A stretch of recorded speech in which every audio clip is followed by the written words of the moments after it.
Hello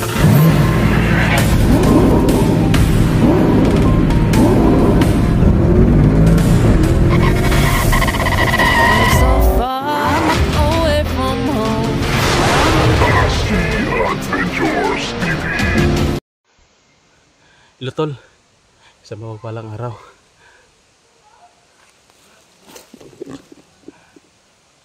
Nandito tayo na ngayon tol, mismo no, sa malapit lang tayo tol, nagmumonitor tayo dito. Malapit sa kubo ni Unyok. Ando na banda tol.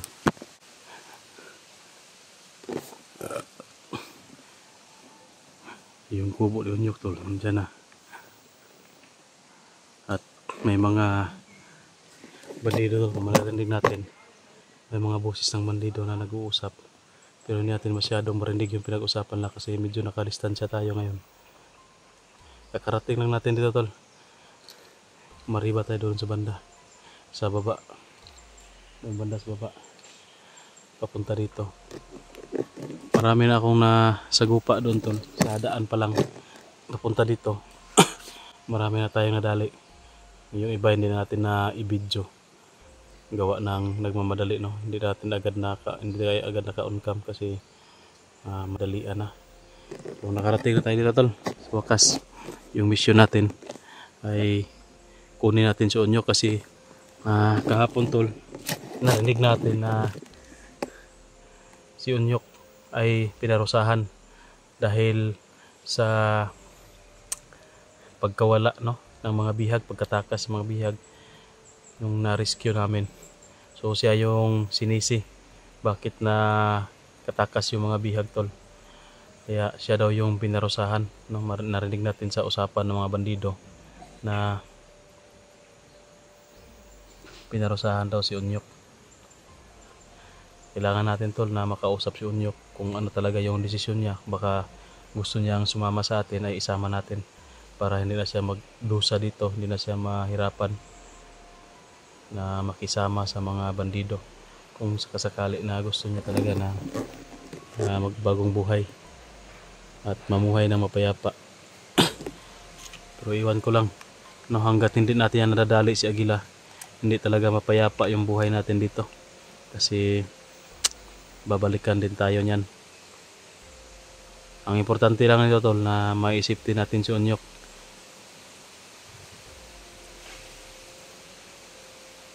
Kasi last time na nakausap natin, naguguluhan daw siya tol. Hindi daw niya alam yung gagawin niya ba.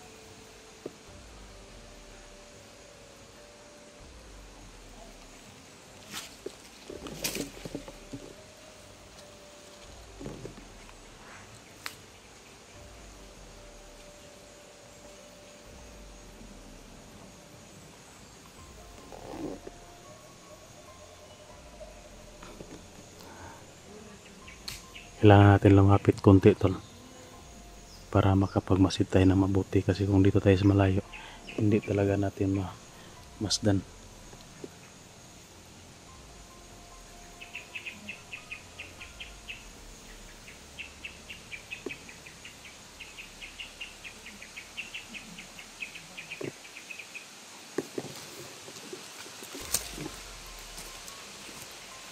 Sobrang ano lang dito tol, sobrang tarik.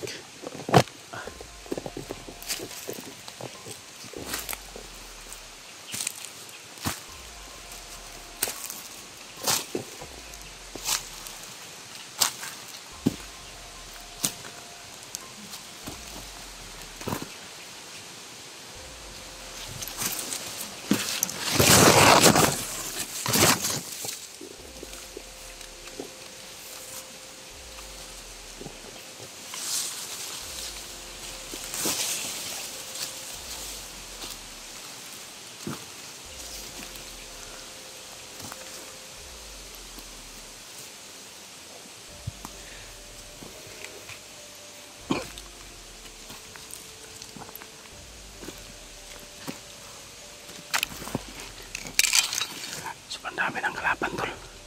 Para naka-alerto na sila.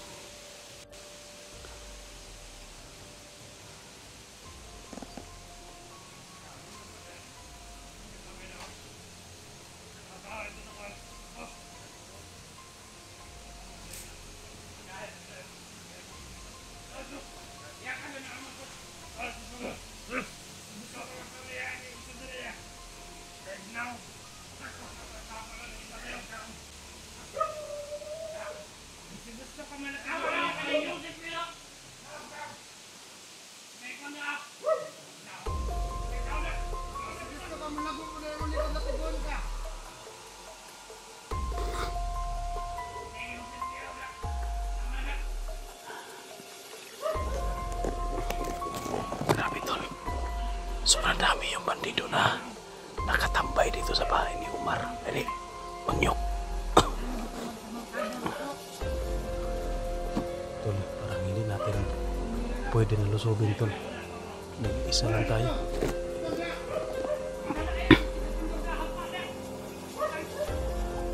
May sniper pa sa taas daw, tol.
Iya, jadi komanda, Pak.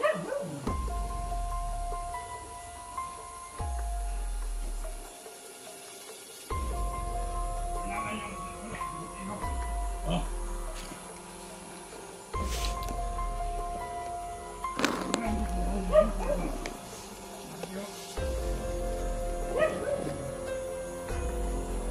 Kira ka, nag-naisip ko si kanina. Nag-aday tao lahi ba? Ang dami na aso. Hindi pa kaya nito.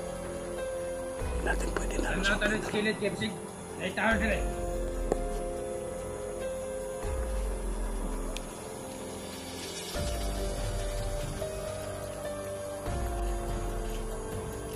Go! Pesta na dia! Ikan na habis di kelaman.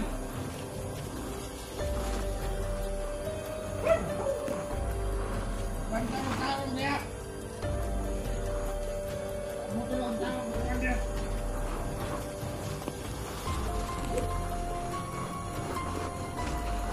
Ayan, tawag ng panginalan.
Sarado yung kupo ng doktor.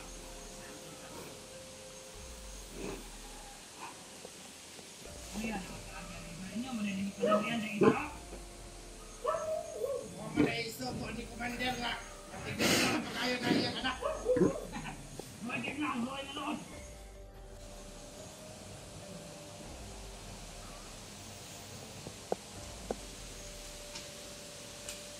Asag, bisay! Ay, ito isa. Mabuti ko tungkol para magkuhan ba? Hindi magkasama.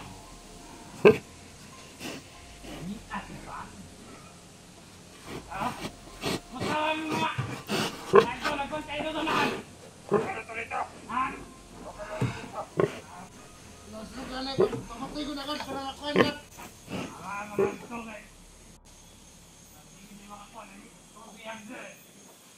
Matanahan rin ang tarong para hindi makagawas.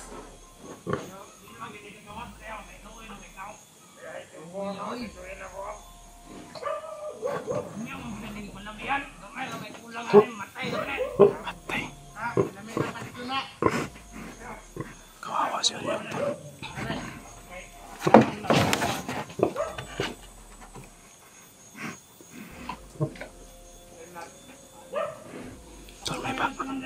May baboy dito tol. Sa kulungan. Doon na, sa kamay na kaya. Ang higit pa rin ate. Ito lalo. Kung nabuto ba? Okay, mantayan na ito. Nagkaon na yung bihag sa iba. Hindi gamot niya doon yung wala-wala yung kasako. Dali. Tama.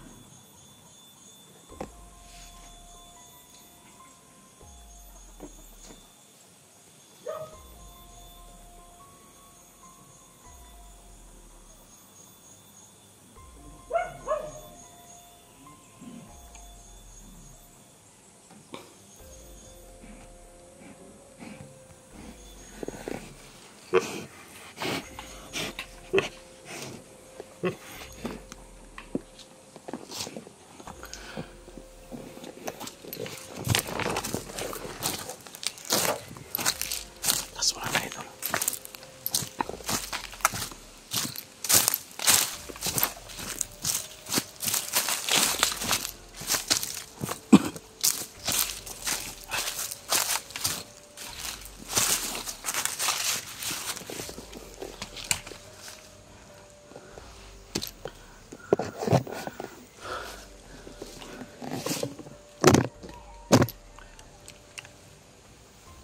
Tol, sobrang dami ng kalaban tol.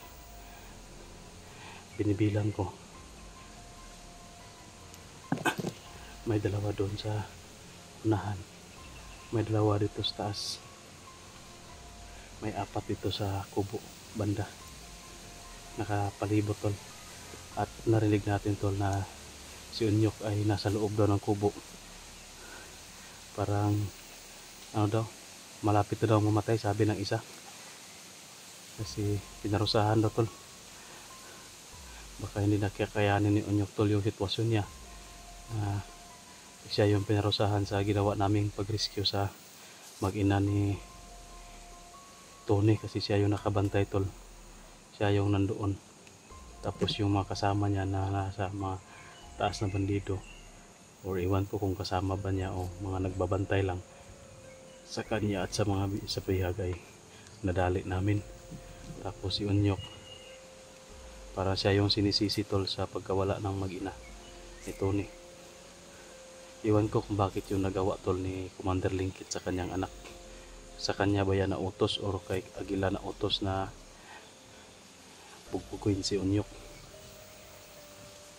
Tama nga yung duda ko tol na si Unyok yung pagbubuntungan lang ng galit sa pagkuha namin sa mag-ina ni Tony. O binalikan natin ito tol, sobrang dami, hindi tayo pwede na lusob dyan kasi nag-iisa lang tayo. Tapos yung kalaban, hindi pa natin alam yung iba na nakatago lang siguro or nandoon sa unahan banda. Yung nakikita lang natin tol, yun lang ang dami na. Ilang ano na yung nakikita natin, dalawa, apat, 8 pa lang yung nakikita natin tol na kalaban. Hindi pa natin masisiguro kung 8 lang talaga yan kasi naka-alerto sila at marami pa yan sa unahan. Mga nagurubing, nagpiperimeter.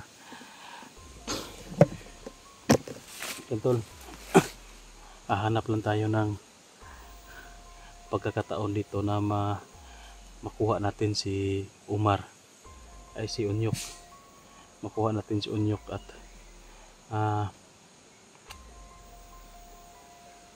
ano ba yung sinasabi ko, bakit palagi akong Umar? Si Umar nag-aaral na yun. Malapit lang kasi yung magkatunog yung pangalan nila, Unyok, Umar. Ang gagawin ko lang dito tol, magmamasid lang ako sa paligid, hindi ako haatake dyan, no? Baka mapahamak pa tayo dyan. Nag-iisa pa naman tayo, walang makatulong sa atin, maka-back up. Ang gagawin ko dito tol, dito ako dadaan, aariba ako doon sa taas, no? Yung tingnan ko yung perimeter doon sa taas, baka may maraming kalaban pa doon, mga sniper. Kasi dito sa baba tol, pang dito, wala na tayong makikita dito ng mga kalaban. Ang duda ko sa kalsada, kasi kalsada yan, kalsada doon, baka nandoon yung mga bandido no, nakaposting. Tapos doon sa taas kasi mahilig yan sila sa high ground. Doon tayo arriba, pataas tayo pababa. So yun tol, pakishare lang po ng video tol. At sana mailigtas natin si sa kalagayan niya ngayon na bugbog sarado at nilalagnat pa daw, sabi nung bandido na marinig natin kanina. Abangan nyo tol ang next video nito. Baka doon ako mag video sa taas, nakaariba muna tayo, pero hindi tayo aatake tol. Hahanap lang tayo ng tsimpo at pagkakataon na makapasok at ma-rescue natin si Omar na walang balakid ba. Hindi tayo mapapalaban ng gusto kasi kung magkaputukan nito tol, sobrang dami nila, baka madali pa tayo. Pag-share lang po ng video tol, abangan po ang next video dito.